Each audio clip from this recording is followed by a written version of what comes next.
Malamig ang aircon nang imulat ko ang aking mga mata.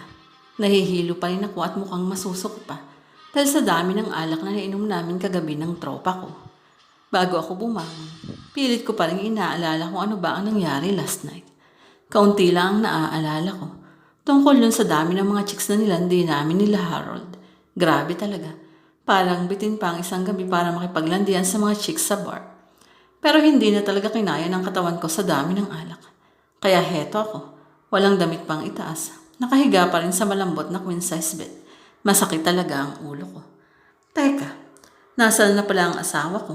Bakit hindi ko siya katabi ngayon dito sa kama? Umaga na pala.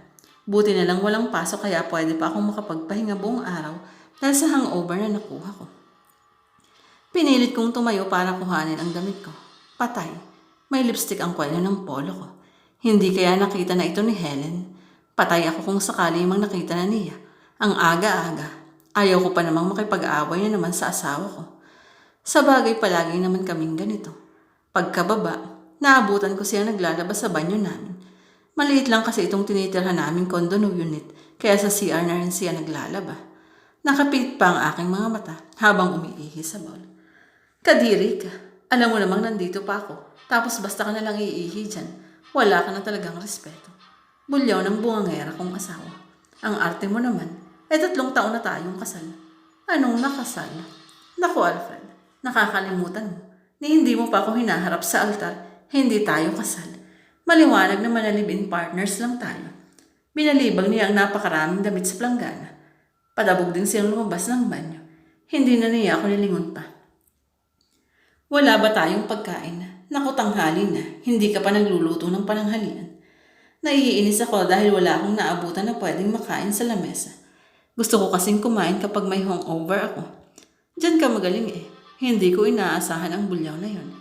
Ang tingin mo sa akin dito sa kondo natin ay katulong. Ako na nga itong nagpapakapagod para sa atin. Habang ikaw ay walang alam gawin, kundi gastusin ang sweldo mo. Oh, yan naman ang pagiging bungangera mo. Ang aga-aga.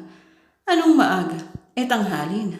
Hindi ko alam kung bakit ako sumama sa isang lalaking wala nang pinangarap, kundi ang maglasing kasama ang tropa niya. Sa totoo lang matagal na kaming magkarelasyon ni Helen. Tama ang sinabi niya kanina. Live-in partners lang kami. Magkasama kami sa paniwalang mag-asawa na talaga kami. Tumitira kami sa iisang bubong, pero hindi kami nagkakasundo. Ganon pa rin, puro away at sumbat lang ang inaabot ko sa kanya. Hindi ko siya pinakinggan. Wala ako sa makipag-away dahil nahihilo pa rin ako. Ang gusto ko lang mangyari ay kumain ngayon. Pero heto, naging almusal ko ang sermonia. Bungangera talaga. Napakatamad mo. Ilang buwan na lang kabuwanan ko na. Magkakaroon ka na ng responsibilidad pero nitong ginagawa mo, nagbubuhay binata ka pa rin. Nanginginig na ang kanyang boses. Parang malapit na siyang umiyak. Aasahan ko na nga aawayin ako nitong umiiyak. Yun ang bagay na pinakaayaw ko. Tingnan ko ang malaki niyang tiyan. Ilang buwan na lang pala at manganganak na ang asawa ko. Pero wala naman akong plano sa seryosohin o bigyan yun ng importansya. Dahil sa simula pa lang, alam kong hindi akin ang dinadala niya. Inako ko lang dahil nga sa nanghihinayang ako sa 3 taong relasyon namin. Sa madaling salita, nagtaksil siya sa akin at nagbunga yun. Inamin niya yun noon dahil mas magugulo pa kung sasama siya sa lalaking nakabuntis sa kanya na may asawa na. Komplikado talaga. Kaya para matakasan ko ang problema, naglalasing na lang ako kasama ang mga kaibigan ko. Sa tuwing malalasing, nakakalimot ako sa problema. Nag-i-enjoy rin ako magliwaliw kapiling ang ibang mga babae sa bar na hindi ko naman kilala. Pwede bang manahimik ka na lang? Nag-iinit na ang ulo ko. Bakit naman kasi napakamalas ko sa pagpili ng babae? Di ko alam kung sino ba sa amin ang may mali. Paano ako mananahimik kung ganito ang nangyayari sa atin? Nakikita mo ba ang buhay natin ngayon? Marami tayong utang sa kondo na to. Pero ano itong ginagawa mo? Pang sariling kaligayahan mo lang ang iniisip mo. Pinilit kong huwag magsalita. Isa pa, sino ang kasama mo kagabi? Pasigaw na tanong niya. Sina Alfred doon lang naman kami sa dating bar na pinupuntahan namin. Alam mo naman kung saan yun. Huwag kang magsinungaling. Saan ka galing kagabi? Nainis na talaga ako. Teka, bakit ba ganyan ang mga tanong mo? Niloloko mo ako. Anong pinagsasasabi mo? Gusto kong tumanggi, pero parang may ideya na siya. Gulo na naman to. Ginagago mo na nga talaga ako. Nakikita mong buntis ako, pero nagawa mo pang mambabae. Wala ka talagang kwenta. Binuksan ko ang rep. Uminom ako ng tubig para mahimasmasa sa mga sinasabi niya at para makapagtimpi na rin. Kung wala lang ang asawa si Gary, siya ang pakikisamahan ko at hindi ikaw, magiging masaya kaming dalawa. Hindi tulad sa kagaya mo na walang ibang inatubag, kundi bigyan ng kamalasan ang pagsasama natin. Ayokong marinig kahit kailan ang pangalan na yun. Kaya nang banggitin niya yun, hindi ko napigilan ang sarili ko at naiboto ko ang hawak kong baso. Tumama yun sa flat screen TV namin. Para akong natakuhan ng lumikha ito ng ingay at kumalat sa bubog sa paligid. Tumingin ako kay Helen. Pinandilatan ko siya ng mga mata. Nadedemonyo talaga ako sa tuwing mababanggit niya ang pangalan ng lalaking nakabuntis sa kanya. Bumabalik sa alaala ko ang pagtataksil niya. Tinapakan na naman niya ang pagkalalaki ko.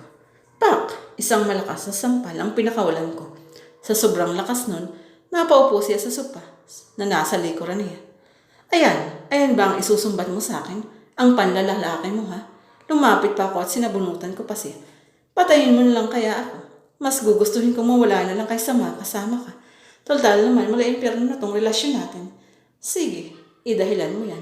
Sumama ka sa tambay na Gary na yun. Pagod na rin ako sa relasyon natin. Hindi ko na kaya. Hindi ko kayang tanggapin ng isang bata na hindi naman galing sa akin. Umiyak siya nang umiyak matapos kong sabihin yun. Hindi ako naaawa sa kanya. Sa halip lalong nag-init ang ulo ko. Muli ko siyang sinabunutan. Tama na, pagmamakaawa niya. Hagulhol na siya ng hagulhol. Napagod ako sa ginawa ko. Mabuti na lang gutom ako kaya tila nawawalan ako ng sapat na lakas para saktan pa siya. Alam ko namang hindi tama ang ginawa ko. Pero masisisi niyo ba ako kung hindi rin tama ang sitwasyon namin? Lumabas ako sa condo unit namin. Naisipan kong kumain na lang sa convenience store na malapit sa unit namin. Hindi ko naman kasi ikabubusog ang pag-aaway namin. O mas tamang sabihin na isang malaking gulo yun ng isang komplikadong pagsasama. Padabog kong isinara ang pintuan. Patuloy pa rin sa pagbubungaang. Wala na yatang katapusan to. Wala na rin yatang pag-asa na maitama namin ang lahat ng mali sa aming pagsasama. Mas maganda nang umiwas ako bago po tuluyang magdilim ang paningin ko. Iniisip ko pa rin ang sitwasyon namin ni Helen habang nakasakay sa elevator. Pababayaan ko na lang ba na ganito na lang kami palagi? Ako lang mag-isang sakay ng elevator. Nasa 26th floor ako. Pinindot ko ang ground floor para makababa. Bumili ako ng pagkain sa convenience store na malapit sa condo unit namin. Nang mabusog ako, naisipan kong magpalamig ng ulo. Bumili ako ng sagarilyo at mainit na kape sa vending machine. Nakatayo ako ngayon sa labas kung saan tanaw na tanaw ang kabuuan ng building namin. Napakataas. Kailangan mo pang tumingala ng gusto para matanaw ang pinakatuktok ng nasabing gusali. Pikit mata kong hinit-hit ang sigarilyo at saka humigop ng mainit na kape. Sana parang isang usok na lang ang problema. Madaling maglaho. Pero hindi eh. Mahirap talaga itong pinasok ko. Wala akong naiisip na solusyon para magkasundo pa kami. Hindi niyo rin siguro ako masisisi kung bakit laman ako palagi ng bar kasama ng mga babae na pwede kong maging panandali ang alib. Oo, naging masama ako. Pero yun lang naiisip kong solusyon para matakasan ang patong-patong na problema. Itatapon ko na ang upos ng sigarilyo ko ng whoosh, plak. Kumalat ang napakaraming dugo sa buong paligid. Nanlaki ang mga mata ko sa mga sumunod na pangyayari. Hindi ko yun inaasahan. Halos tumigil sa pagtibok ang puso ko. Kumalat ang napakaraming dugo. Sumigaw ang isang alay na nakakita sa pangyayari. Marami ring tao sa paligid at isa lang ang naging reaksyon naming lahat. Oh Helen, hindi. Malakas kong sigaw. Sa mismo kinatatayuan ko, bumagsak ang bangkay ng aking asawa.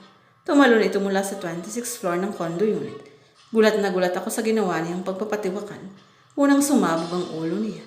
Tila nangabali rin ang kanyang mga buto. Lumabas ang maraming laman mula sa kanyang katawan, kasama ang magiging anak na sana namin. Napansin ko pang gumagalaw pa yun sa loob ng kanyang katawan. Pero ilang sandali pa, parang binawian na rin ito ng buhay. Dahil sakto ang pagbagsak niya mula sa kinatatayuan ko, tumalsik ang maraming dugo sa katawan ko. Unti-unti kong narealize ang mga pagkakamali ko. Nasa huli talaga ang pagsisisi. Kung maibabalik ko lang sana ang panahon para itama ang lahat ng pagkakamali ko.